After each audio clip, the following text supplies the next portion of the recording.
Olá, mais uma leitura do livro Uma Vida com Propósitos. Hoje nós estamos no 19º dia, cultivando a comunidade. Vocês podem desenvolver uma comunidade saudável e robusta que viva de acordo com Deus e desfrute os resultados se tão somente derem conta da árdua tarefa de se relacionarem bem uns com os outros, tratando-se digna e honradamente. Tiago 3,18. Ele se dedicava ao ensino dos apóstolos, à vida em comum, à refeição comunitária e às orações. Atos 2,42. Comunidade exige comprometimento. Somente o Espírito Santo pode criar uma verdadeira comunhão entre crentes, mas ele processa isso através das escolhas e compromissos que fazemos. Paulo trata dessa dupla responsabilidade. Vocês estão unidos na paz por meio do Espírito. Esforcem-se, portanto, para continuar unidos desse modo. É necessário tanto o poder de Deus quanto o nosso esforço para produzir uma comunidade cristã amorosa. Infelizmente, muitas pessoas crescem em famílias com relacionamentos perniciosos, então carecem das habilidades relacionais necessárias à verdadeira comunhão. Elas devem ser ensinadas a lidar e se relacionar com outras pessoas na família de Deus. Felizmente, o Novo Testamento é repleto de instruções sobre como partilhar uma vida. Paulo escreveu: escrevo-lhe estas coisas para que saiba como viver na família de Deus. Essa família é a igreja. Se você está cansado de comunhão fajuta e gostaria de cultivar uma comunidade amorosa, com uma comunhão verdadeira em seu grupo pequeno, classe de escola dominical ou igreja, será necessário fazer algumas escolhas difíceis e assumir alguns riscos. Formar uma comunidade exige sinceridade. Você deverá ter uma grande dedicação a falar a verdade de forma carinhosa, mesmo quando preferir passar por cima de um problema ou desconsiderar um assunto. Embora seja muito mais fácil permanecer em silêncio enquanto os outros à sua volta prejudicam a si próprio e aos outros com alguma prática pecaminosa, e essa não é a atitude de amor a ser tomada. Poucas pessoas podem contar com alguém que as ame o suficiente para dizer-lhe a verdade, mesmo quando a verdade machuca. Então, continuam em caminhos de autodestruição. Nós frequentemente sabemos o que precisa ser dito a alguém, mas nossos temores nos impedem de dizer. Muitas comunidades são sabotadas pelo medo. Ninguém tem coragem de falar em meio ao grupo, enquanto a vida de um membro desmorona. A Bíblia nos manda falar a verdade em amor, porque não podemos ter uma comunidade sem sinceridade. Salomão disse: a resposta sincera é sinal de uma amizade verdadeira. Algumas vezes isso significa importar-se a ponto de carinhosamente questionar aquele que estiver pecando ou sendo tentado a pecar. Paulo diz: irmãos, se alguém for surpreendido em algum pecado, vocês que são espirituais deverão restaurá-lo com mansidão. Muitas comunidades e grupos pequenos permanecem superficiais por terem receio de conflitos. Toda vez que uma questão vem à tona e pode causar tensão ou desconforto, é imediatamente encoberta, a fim de preservar uma falsa sensação de paz. O Senhor, panos quentes, intervém e tenta aplacar os ânimos. O assunto nunca é resolvido e todos vivem com uma frustração dissimulada. Todos sabem do problema, mas ninguém fala sobre ele abertamente. Isso cria um ambiente doentio, de segredos, onde floresce a fofoca. A solução de Paulo era direta. Chega de mentira, chega de fingimento. Fale a verdade ao seu próximo. Afinal, no corpo de Cristo, estamos todos ligados uns aos outros. Quando você mente para os outros, você acaba mentindo para si mesmo. A verdadeira comunhão, seja no casamento, seja na amizade, seja na igreja, depende da franqueza. Na verdade, o túnel do conflito é a travessia para a intimidade em qualquer relacionamento, até que vocês se importem o suficiente para confrontar e solucionar os obstáculos encobertos. Jamais ficarão íntimos uns dos outros. Quando um conflito é tratado corretamente, crescemos em intimidade uns com os outros, ao enfrentar e resolver nossas diferenças. A Bíblia diz: no final, as pessoas valorizam a sinceridade mais que a bajulação. Franqueza não é uma licença para dizer o que você quer, onde quiser e sempre que quiser. Não é grosseria. A Bíblia diz que existe um tempo certo e um modo certo para fazer cada coisa.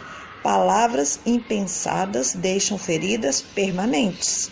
Deus nos manda falar uns aos outros na igreja, como carinhosos membros da mesma família. Não repreenda asperamente o homem idoso, mas exorte-o como se ele fosse seu pai. Trate os jovens como irmãos, as mulheres idosas como mães e as moças como irmãs. Lamentavelmente, milhares de comunidades foram destruídas por falta de honestidade.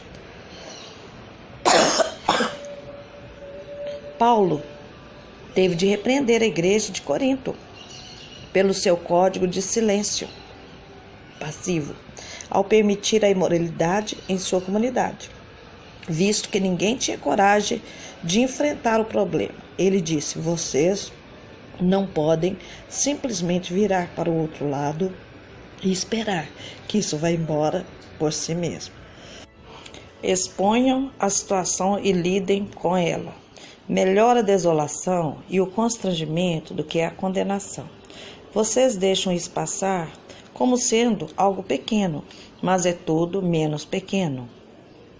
Não deveriam agir como se tudo estivesse tranquilo, quando um de seus companheiros cristãos é promíscuo ou é delinquente, é impertinente com Deus ou indelicado com os amigos, quando se embebeda ou se torna ganancioso e voraz. Vocês não podem simplesmente concordar com isso, agindo como se fosse um comportamento aceitável. Não sou responsável porque eles fazem os de fora, mas não teríamos alguma responsabilidade por aqueles de dentro da nossa comunidade? Formar uma comunidade exige humildade. A presunção, o convencimento e o orgulho obstinado destrói a comunhão mais rápido que qualquer outra coisa. O orgulho ergue muros entre as pessoas. A humildade ergue pontes. A humildade é um guento que acalma e suaviza as relações. Por isso que a Bíblia diz: sejam todos humildes uns com os outros. Vestimenta adequada à comunhão é a postura humilde. O resto do último versículo diz: porque Deus se opõe aos orgulhosos, mas concede graças aos humildes. Essa é outra razão pela qual precisamos ser humildes. O orgulho obstrui a graça de Deus em nossa vida, a qual devemos ter para crescer, nos transformar, ser sarados e ajudar os outros. Recebemos a graça de Deus ao admitir humildemente que precisamos dela. A Bíblia diz que no momento em que somos arrogantes, vivemos em oposição a Deus. Essa é uma maneira tola e perigosa de viver. Você pode desenvolver a humildade de várias maneiras práticas, admitindo suas fraquezas, sendo paciente com as fraquezas dos outros, estando aberto para admoestações e pondo os outros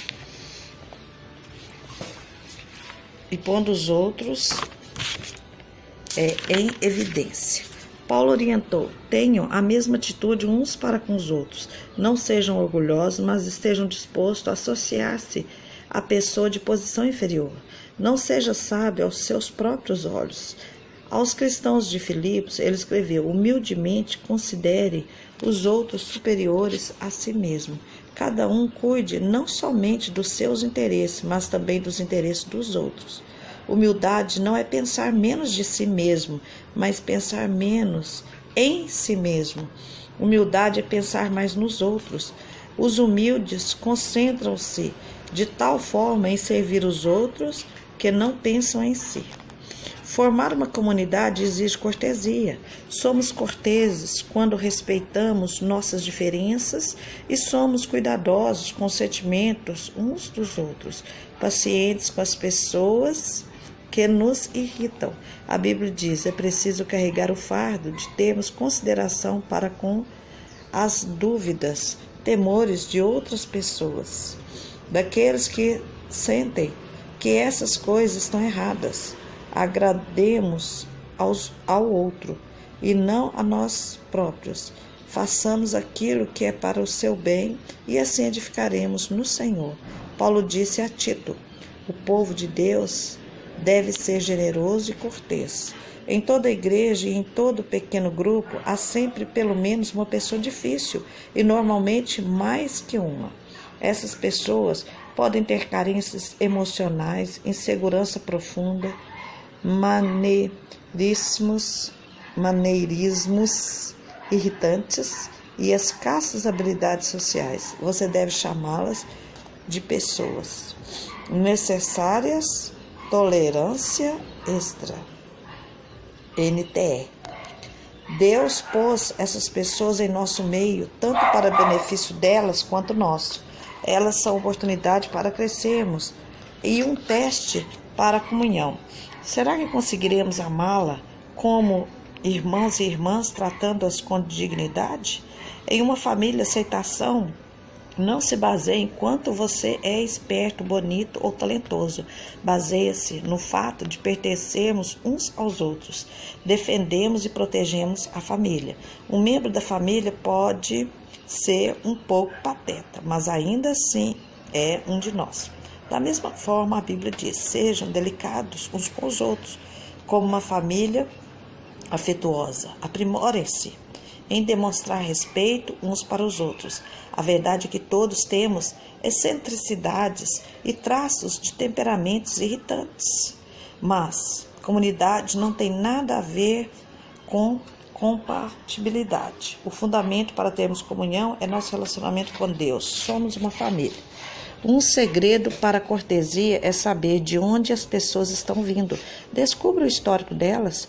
Quando você soube por que coisas passaram, certamente será mais compreensivo. Em vez de pensar na distância que elas ainda têm a percorrer, pense na distância que já percorreram, apesar da dor que carregam.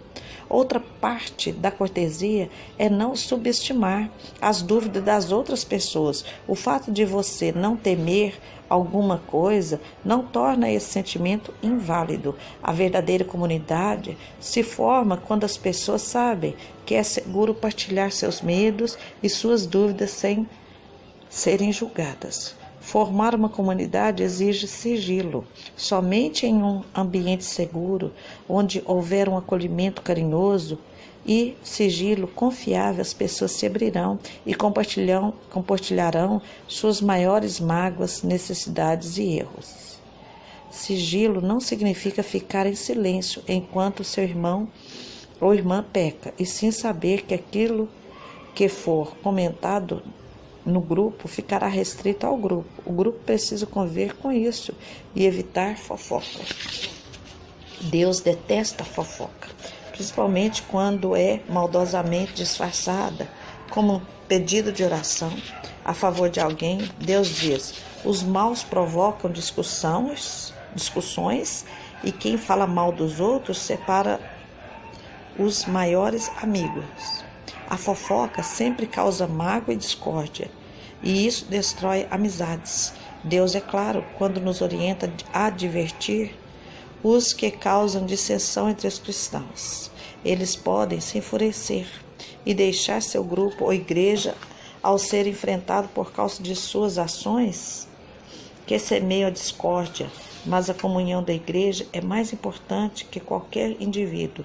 Formar uma comunidade exige constância.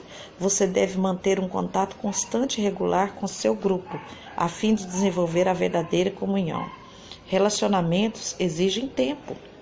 A Bíblia nos diz: não abandonemos, como alguns estão fazendo, o costume de assistir às nossas reuniões. Pelo contrário, animemos uns aos outros. Devemos desenvolver o hábito de nos reunir. Hábito é algo que você faz com frequência e não uma vez ou outra. Você tem de passar tempo com as pessoas, muito tempo, para estabelecer relacionamentos íntimos. É por isso que a comunhão é tão superficial em muitas igrejas. Não passamos tempo suficiente juntos. E o tempo que passamos é usado normalmente para ouvir uma única pessoa falar. Uma comunidade não é formada de acordo com a nossa conveniência. Vamos nos reunir quando eu tiver vontade, mas na convicção de que ela é necessária para a nossa saúde espiritual.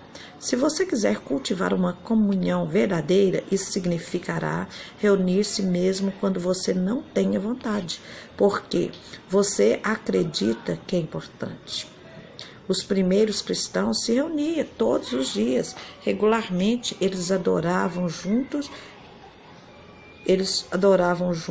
no templo, todos os dias. Reuniam-se em grupos pequenos nas casas para a comunhão. Participavam das suas refeições com grande alegria e gratidão. Viver em comunhão requer investimento de tempo. Se você é membro de um grupo pequeno ou de uma classe de escola dominical, recomendo que se faça um pacto entre todos, os quais inclua as 9 características da comunhão bíblica.